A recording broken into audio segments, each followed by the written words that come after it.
What's going on, Jets fans? We got some breaking news for you guys as Sauce Gardner is officially the highest paid cornerback in NFL history. This news just broke within the hour. My name is Patrick Siepman, and welcome into the Jets Report. And the coolest part of today's show is the fact that Sauce Gardner broke the news himself before any of the other NFL insiders.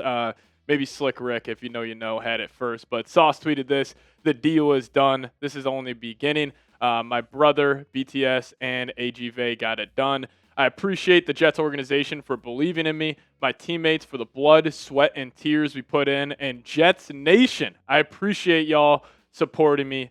Thank you, God." So the exact contract details here coming in from Tom Pelissero.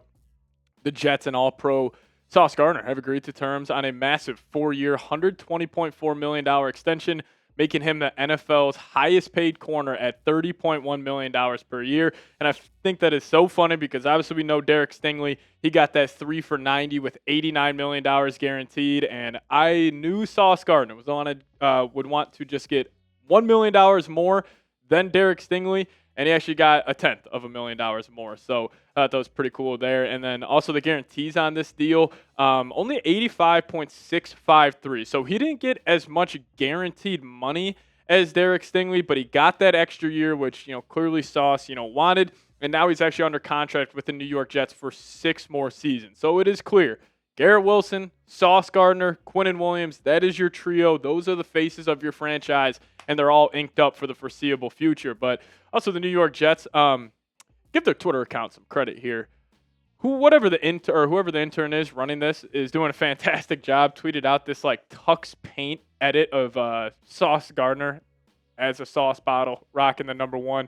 He's got a shovel and a rose here. I don't really understand the meaning behind that, but I thought it was a pretty cool design. But hey, Sauce Gardner just got paid. I'm excited. I'm happy for him. Him and Garrett Wilson, best buds, are locked up for the next couple of seasons. So if you guys want to show Sauce Gardner some love, type his jersey number, type those number 1s down below in the comment section. Darren Mougey, what an active offseason for the first-year GM of the New York Jets, getting some good deals done. So, hey, show Sauce your support. Type those 1s down below. Now, this does officially make Sauce Gardner the highest paid cornerback in NFL history, topping off his classmate, Derek Stingley, who got $30 million per year with 89 of that $90 million guaranteed. Now, honestly, if Jets fans have anyone to blame on Sauce getting this much, I don't even think it's Stingley who you have to blame. I think it's J.C. Horn. J.C. Horn signing that 4-year, $100 million deal, I think it skyrocketed the cornerback market because then Derek Stingley went to the Texans and he said, well, if J.C. Horn's getting 25, I should be getting 30. And then just the after effect of Sauce Gardner saying, hey, Derek Stingley got this. I'm just as good as him, or if not better than him. I should be getting more than him. So it's just funny how one contract can really just, set the market at the cornerback position. But I know there will probably be some Texans fans watching today's show. Oh, Sauce Gardner's overpaid. Derek Stingley is so much better than him. And yeah, last year, Stingley was better than Sauce. But the first 2 seasons, he was not. Sauce Gardner has been the best cornerback in the league 2 of the 3 seasons. He has been in the NFL. And he's only going to hit his prime. I don't think we have seen the best version of Sauce Gardner just yet. Yes, this past year, down year. I didn't think he tackled too well. I thought he kind of tapped out at the second half of the season. But who Sauce was in that 2022-2023 season, that's the baseline. I'm expecting nothing less. 1, because I think Sauce Gardner is that good of a football player. He is that impactful, just the natural athletic ability, everything he's about. But also then you have the wrinkle of Aaron Glenn and Steve Wilks.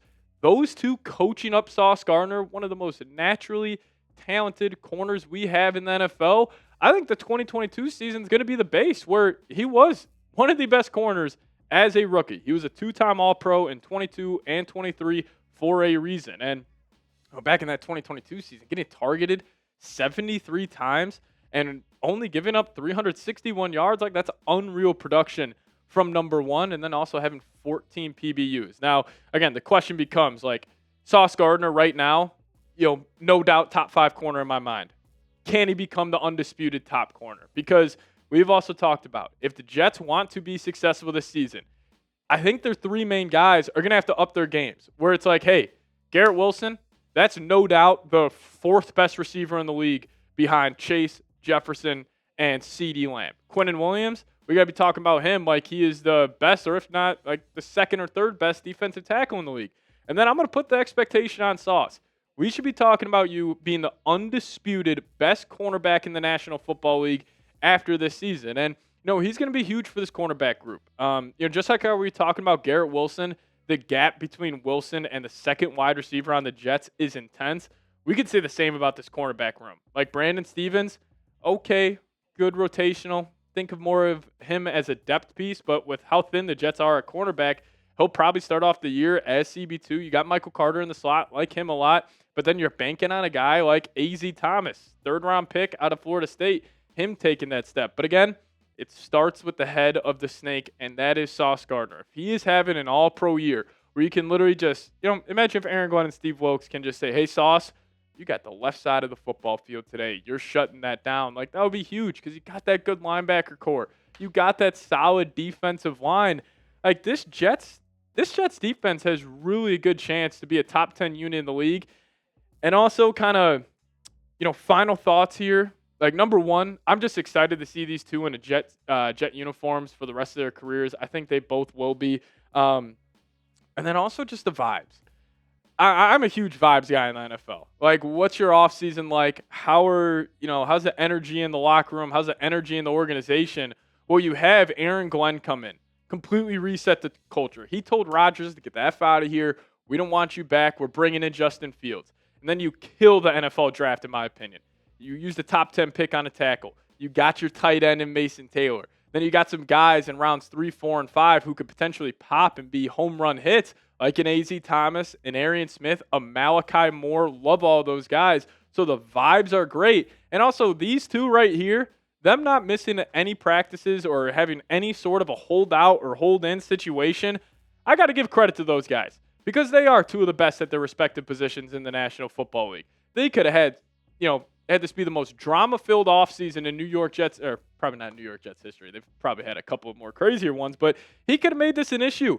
Like, they both could have held out and said, hey, I'm not showing up to anything. You won't see me in Jets, pictures on Instagram. I might take, New York Jets out of my bio. We've seen how these players have handled it, but these guys have handled it with class. Even Sauce getting up on the Pat McAfee show last week and just the way he's talking about the contract negotiations, like, he felt comfortable. He knew it was going to get done. So nothing but respect for those guys. The vibes in the Jets organization is fantastic, and I feel like it's turning a page here. I feel like this is going to be the new New York Jets under Aaron Glenn, Steve Wilkes, Tanner Engstrand, Darren Mougey at the top, and then you got an all-world wide receiver. You got an all-world cornerback locked up for the next couple of years. Couldn't be more thrilled about the moves that they have made. But speak about the next move. Who is the next Jet to be paid? You going Breece Hall? Are you going Jermaine Johnson? You guys let me know your thoughts down below in the comment section. What draft class was that? Is it 2019 with all those guys? Or no, 2021 with all those guys? Like, of Sauce, Jermaine, Garrett, Breece Hall. I mean, that's going to be one of the best draft classes, hopefully in NFL history when we're looking back on it. But overall, just thrilled about the moves that the Jets have made. But make sure you guys do hit that subscribe button on your way out. You're getting 2 videos today, so hopefully you guys enjoyed them. But we'll see you guys next time. As always, go Jets.